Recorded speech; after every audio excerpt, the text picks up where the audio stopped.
ఒకప్పుడు నేను వాడు అతన్నే, నేను ఒకప్పుడు పల్లెటూరునే, నేను ఒకప్పుడు మట్టి తొక్కిన వాడినే, నేను కొబ్బరి చెట్లు వాడినే.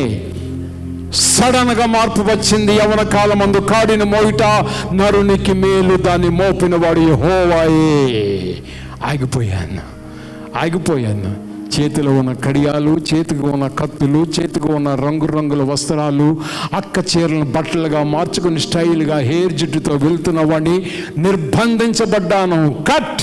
ఈ లోక సంబంధమైన స్టైల్స్, ఆకర్షణలు వదిలేయి. ఈ లోక సంబంధమైన ఆకర్షణీయమైన ఆభరణాలు వదిలేయి, ఆ కడియాలు వదిలేయి, ఆ బటన్ నైఫ్స్ వదిలేయి. అక్క చీరతో ఉండి దగదగా మెరిసిపోతున్న విచిత్ర వస్త్రాలు ధరించిన యవనస్తుడిగా వెళ్తున్న నేను, 10 మందిని అట్రాక్ట్ అవ్వాలని తృప్తితో వెళ్తున్న నేను, సడన్గా యవన కాలమందు కాడిని మోయట నరునికి మేలు, దానిని మోపిన వాడు యెహోవాయే. స్టాప్. మిడ్ నైట్ 1974 సంవత్సరం, 19 సంవత్సరాల వయసులో అర్ధరాత్రి వేళ దేవుడు మాట్లాడాడు. అదే మాటతో నర్సాపూర్ గ్రామం నుండి ఎక్కడో జర్మనీకి వెళ్ళాలనుకున్న కొమనపల్లి సింగ్, ఆగో, ఈ సిలువ మోయ్.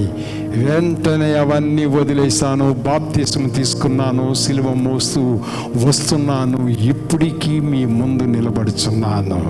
వీటన్నిటిలో చెప్పగలను, దేవుడు నిన్ను, నన్ను, నాకు నమ్మదగిన వాడు.